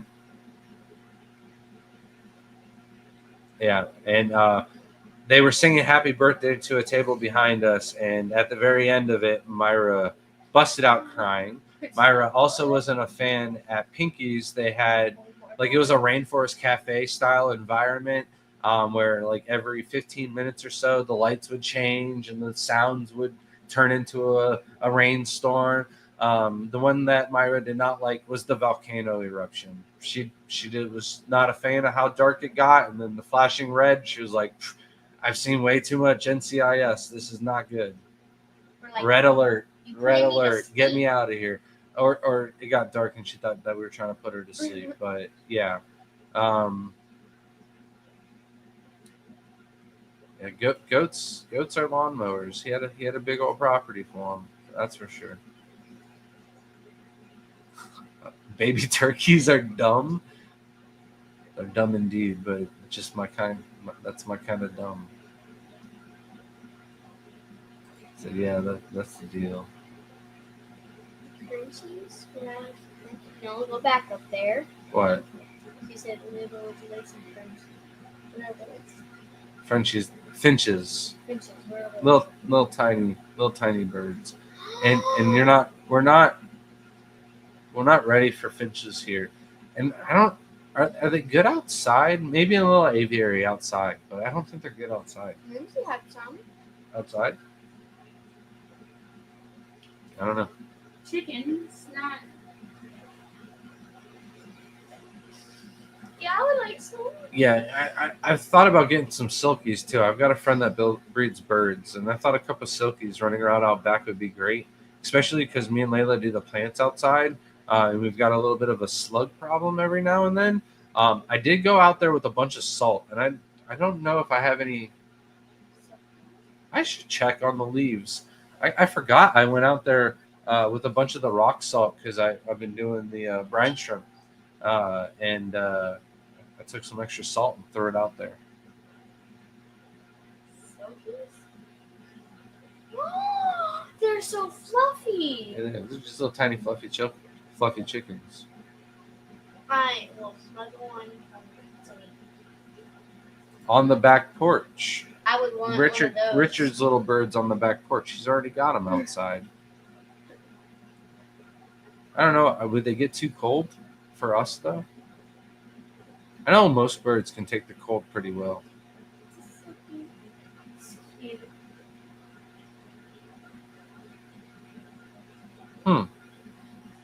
If Lady Diane, no, they would not be okay in the winter outside. I don't think we want guinea fowl. What's that? They're little tiny like quails, pretty much. But we've got them like invasive here in Florida. I believe you can go and catch some. Oh, they're fine outside. All right. All right. So then Thursday was my talk, but the talk wasn't until 7:30. There was a dinner before the talk, but we went to the aquarium, and this is Scotty's aquarium, the Adventure Aquarium in New Jersey. And Scotty gave us the VIP treatment. We had gotten to go there the first time when I'd spoken for the Lancaster Aquarium Society. But I think Shelby hit the nail on the head when she was like, I don't think Scotty was working that day. So the first time we went to the aquarium, we didn't get behind the scene tours by Scotty himself. This time we got to see behind the scenes at multiple different shark exhibits, behind the scenes in like the quarantine area, filtration. He got us into the penguin exhibit, and I say us because Myra was too young and was not allowed to go back there, and because of that, Shelby had to stay behind as well. So they didn't get to go back there, but the three of us, we got to go into the penguin house and hang out with a couple of the penguins. Jaden enjoyed it. I let the penguins nibble on my hands. That was great. You're not allowed to pet them, but I was like, can I just dangle my fingers and just let them eat my fingers? And the lady's like, yeah, there's no laws in New Jersey against that. So I was like, done deal. Eat my fingers, little guys. They didn't bite real hard. I can see them biting the zookeeper. And I was like, if it ain't hurting her, it ain't going to hurt me. And yeah, Layla didn't like it, though. They were going after her legs and her shoelaces and everything like that. But it did bite her. But it was still a great time. I really enjoyed it. Penguins are near and dear to my heart. It's my grandma's favorite animal. She's no longer with us, so I'm a grandma's boy, and anything penguin she had up in her house, and she wasn't crazy with it, but she had a couple knickknacks here and there. But yeah, I love myself some penguins. They're cute and adorable. Most of our Christmas decorations are also penguins. I had a guinea fowl escape from the fairgrounds that I lived by, and it used to run around and taunt me all over my yard. It would stand outside of my window in the morning and make the loudest, most obnoxious noise. It would trick me into chasing it all over the yard, and it would purposely leave me under low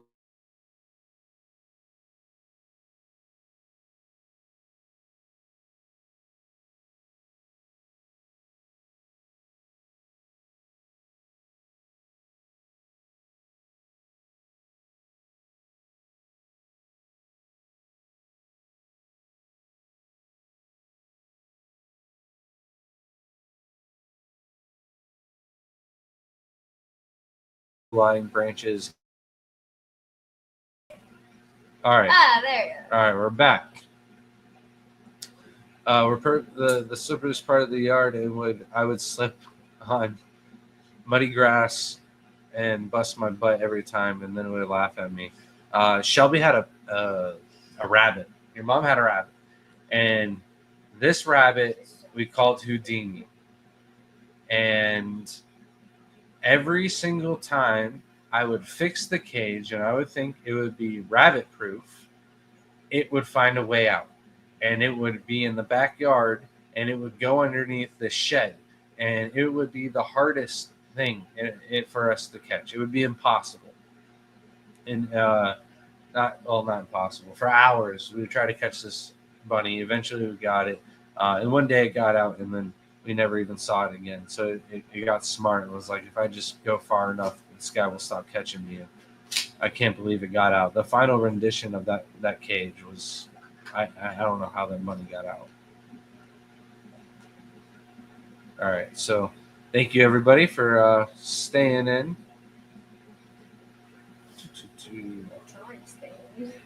So at the aquarium, though, they've got a hippo, they've got the penguins, they've got sharks, they had a caiman. What was your favorite thing at the aquarium? Petting the stingrays? Yes. Over the bamboo sharks? Yeah, they barely came out. Or were they banded sharks? I can't remember. What was your favorite, Jaden? Seeing the turtles and sharks walking over them. Behind the scenes? Yeah.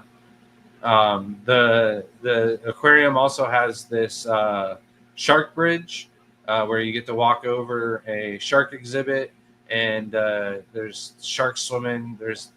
It's a pretty sturdy netting that you walk over. And then when we were behind the scenes, one of the shark tanks, also the turtle tank, had 3 massive sea turtles in it. No, that's not what I like the most. What I like the most is seeing the piranhas. The piranhas were pretty cool. Did you like the piranhas that were in the exhibit more, or the big tank of piranhas in the back. Big tank. Yeah, so we got to go into the quarantine area. One of my favorite things was in the quarantine area was a massive Mata Mata turtle. This thing was huge. It was probably like 32 inches in size. It was ginormous. I am downloading a new game What's the new game? called the Call of the Wild Hunter game that I played at Trevenzy's house. Oh, okay. Yeah, I already downloaded it. It's already fully done. No, Tim said that's why we got kicked off the internet. Oh, wait, you got something on your head. Stop! I told you stop! All right. I guess it's only fair. I am now Spiky Moss. I am $6. $8. $8. There's 6 of them. That's right. But Shelby's in chat. Shelby, what was your favorite thing at the aquarium? You can still participate. But after the aquarium, the club had dinner where Susie Q joined us. Scotty was there. Alishon was there. Callie also joined us, and a bunch of other members from the Bucks County Aquarium Club. The dinner there was much better than the dinner that I had at Westside or at Pinky's. And Shelby's favorite was the jellyfish. There was of course. so much purple jellyfish. There was a that's lot. the color. And they also had a bunch of jellyfish in the quarantine room, so there was even more jellyfish because of Scotty. Before you guys go, can I ask what's sailing your red tiger tank? What's the deal probably with the red tiger tank?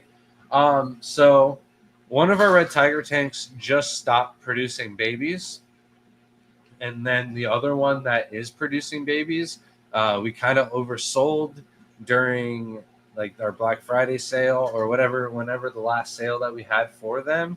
And then they're also one of the shrimp that Shelby wants to add into her room since they come and go. We only have 2 tanks of those, so I'd like to get a 3rd tank of those before we let any of the red tigers go. Oh, bird shed. Learn something new about people every day. But after dinner, the club meeting was only 5 minutes away. I pull into the parking lot, and wouldn't you know, Tim, Crypt Keeper, is calling me. And if you watched the live stream last week when Tim stopped in, I go, Tim, you haven't told me anything, but you're the crazy kind of person that would just kind of show up to my talk, even though it's like 3 or 4 hours away. I know you go to these Pennsylvania club talks, but you're the kind of person that wouldn't even say, hey, Grant, I want a bunch of crypts and I want a bunch of this other stuff that, I didn't get from Dallas, but you could have brought them for me at the club meeting, but didn't tell me, even though I called it, even though the surprise is gone. He still goes, dude, you're late to your own party. The restaurant took a very long time for them to get us our check and food in general. The place was just busy, but we powered through that. We got there, and when he called me, I was like, see, I knew it. I knew Tim would just show up. He would be at the meeting, but it was a great surprise nonetheless. Not much of a surprise, but I would have to say Tim's one of my best friends.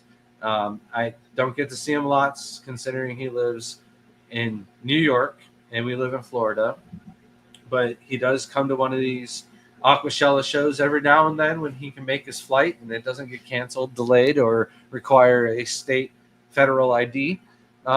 This was one of those times where I got to hang out with him, and he got to kind of see the evolution of my talk.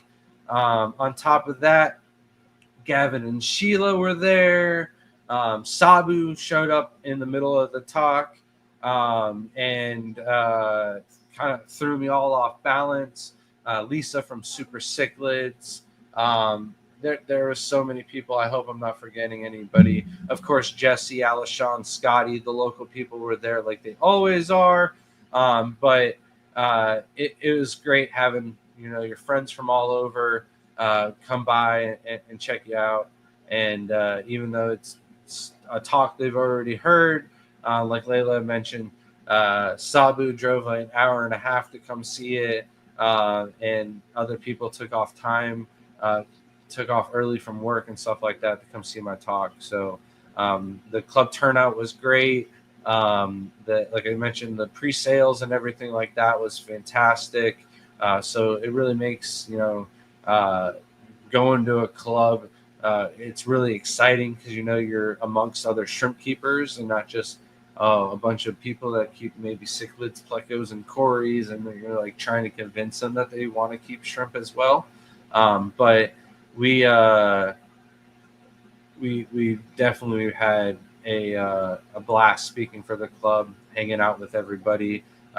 Myra took a little spill in the I don't know, in the front of the building, but she was just fine. And Alishon said Lisa is more than 2 hours away too, so that's really awesome to get the support from all of our friends that we see at these other shows came to their somewhat local club to come out and hang out and whatnot. So on the way home, not really much to go on about, but we did make it home in one night and got to bed at before 4:00 in the morning, which some nights we're up that late. Shelby's filming, editing, or doing something. We're just playing video games or whatever anyways until that late. So it wasn't that bad of a trip on the ride home. The whole shebang was more than well worth it. I really hope I'm not forgetting anything. Shelby, if I did forget anything, please drop it in the comment now. Save me.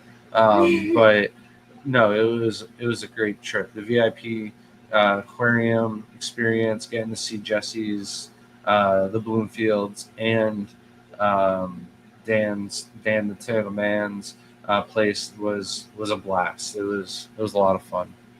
Sure. I wish Tim could have gotten there a little bit earlier and joined us for dinner, but he had to go to work. Can't miss all that time. You just dipped without saying goodbye? Oh. Bye, guys. See you later. Sorry to delay, man. Bro. We only have 8 more minutes. You kind of tough it out. Fine, I'll check it out. Tuck it out? You think I said tuck it out? Tough it out. Tough it out.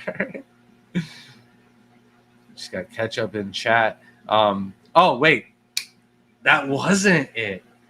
Shelby isn't commenting because on the way home, we had to stop for breakfast. But this one wanted hot chocolate. So we go to the breakfast at the hotel room. We're loading up the truck, the car. Shelby's getting the baby ready for the road. So we go to get her hot chocolate real quick. And I'm like, they've got the waffle machine here. I don't know what else we're going to get on the road. But I'm like, your hot chocolate's going to take a minute to make. Do you want a waffle? She's like, I want a waffle. I'm like, Jaden probably wants a waffle. I know Mommy doesn't want a waffle, but let's get some waffles, right? And we get up to the hotel room. I'm like, Shelby, don't worry. This isn't enough food. Like, I didn't get the entire continental breakfast. I just got my fat self a waffle, right? So I eat the waffle, loaded with whipped cream and syrup, of course. They chatted on the waffle. Myra feeds. We're all good and fed. We hit the road, and we're trying to find something to get for breakfast. And lo and behold, a Krispy Kreme sign. And we're like, fresh donuts, sounds good. We don't have a Krispy Kreme anywhere near us. Like, if we want Krispy Kreme donuts, we go to the gas. Well, we don't do that, but you would go to the gas station, or maybe when Dixie has them. I can't remember who has the Krispy Kreme donuts, but they're not fresh. They're not worth it, right? So you go to the local Krispy Kremes when you've got one in town. Well, we take the exit. There's no sign that says it's a mile this direction. It's just a sign that says it's on this exit. Well, we GPS it. It's not even on the GPS. We can't find it. We go past all the other restaurants that were on the sign. We didn't find it. But we did see a pretzel place. So we stop. We get there, and this one, he's got to go to the bathroom, and it's an emergency. And I'm like, well, just go into the bathroom. Go to the bathroom. He goes into the pretzel place. Pretzel place doesn't have a bathroom, so I'm like, all right, well, get in the car. Shelby, will you order the pretzels? You know what I like. I'm easy. I've got my flavors. They go to. They're great. So I take the kids to the bathroom. I get back, and Shelby's like, I need help carrying it all. And I'm like, what? Okay, like, kids, go help. I've got Myra in the car seat with me. And no, I didn't. No, Shelby had Myra. And so, hold on. I leave Shelby all alone to order pretzels for us. Shelby orders a baker's dozen of pretzels. Because it had a sale. Not realize, yes, it was Philly Pretzel Factory. Not realizing how much pretzels we would be getting. She thought they were like half pretzels. No, they're full-size pretzels. Just instead of them being the normal shape of a pretzel, they're just kind of smushed and then like stacked with one another. So we have this big giant bag, layers deep of pretzels now. 13. Yes, 13, because a baker's dozen is 13 pretzels. Because back in the day, people would buy a dozen donuts or whatever they would buy, and one would be like messed up. And people would be like, well, I don't want to pay for that messed up one. So people would order a dozen, and they would get a baker's dozen, because if one or two of them are messed up, well, put those two together, you get a good one. So people sell to this day still a baker's dozen. I usually try to like do a baker's dozen of shrimp when we do the shows. I'll put 13 shrimp in the bag. So how many shrimp is that? A baker's dozen.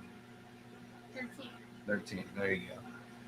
What are you trying to say? You still eat pretzels. You still eating pretzels? Are there more pretzels in the freezer? No, I ate them all. Yeah, we ate them all yesterday. I ate the rest. They were delicious.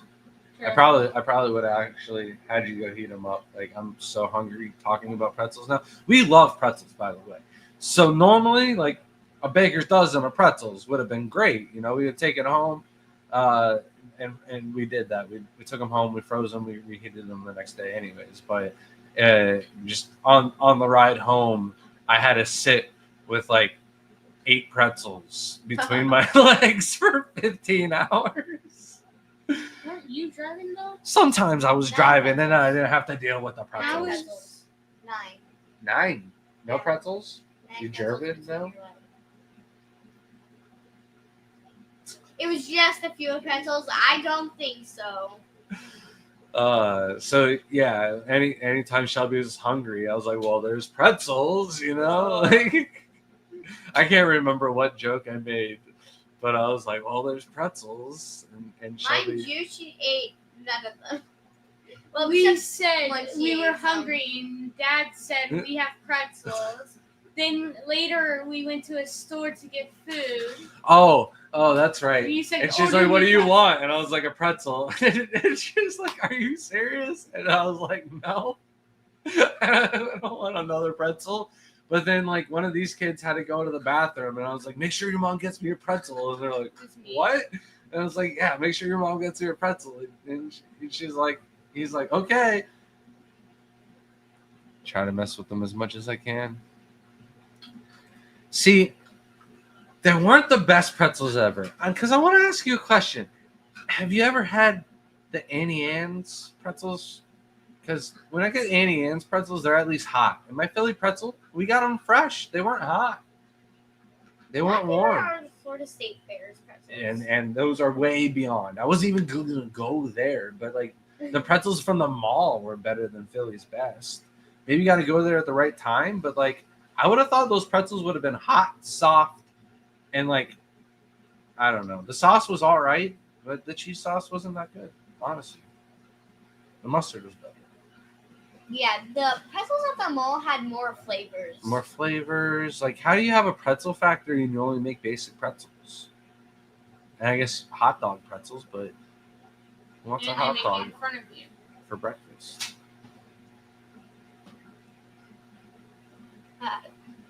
A party box is $25. That's what I saw the kid walk out with when we had just showed up. Yeah, they didn't last very long though. Yeah, when we got the Galaxy pencils, got a baker's dozen. Ice cream pretzels. That would be something.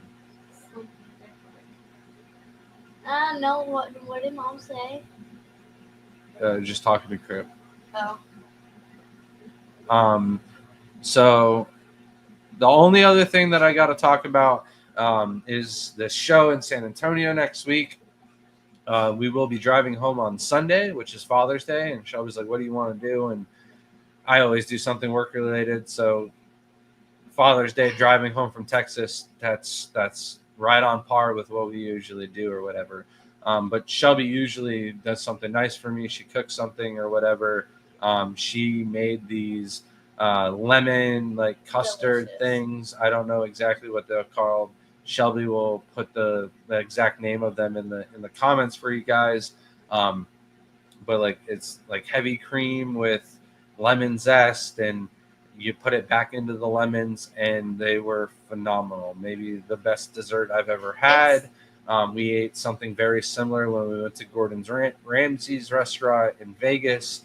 And maybe it was because I had just eaten scallops, and the dessert kind of had the aftertaste, the creamy taste, just like the scallops did, the lemon posset. And it was delicious, but Shelby's was way better. And I want to say, if like we can find a way to like put some white chocolate on top of it or something like that, maybe you can step it up a little bit more. But I don't think so. I think it's phenomenal. The middle. She's got a mason jar of it, and I might eat that right now. I'm so hungry. The middle of the lemon is like a lemon cookie pudding.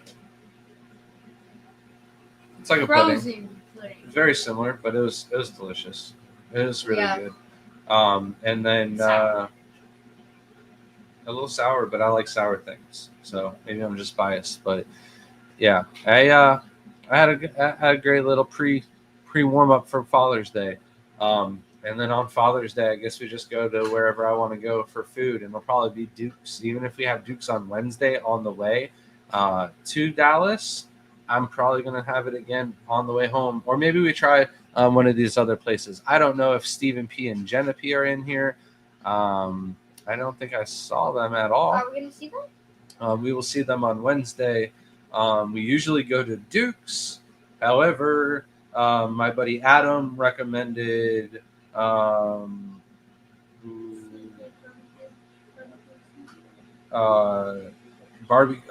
try walk-ons, and then he said this barbecue place, but it doesn't have the name. It just says barbecue, seafood, and barbecue.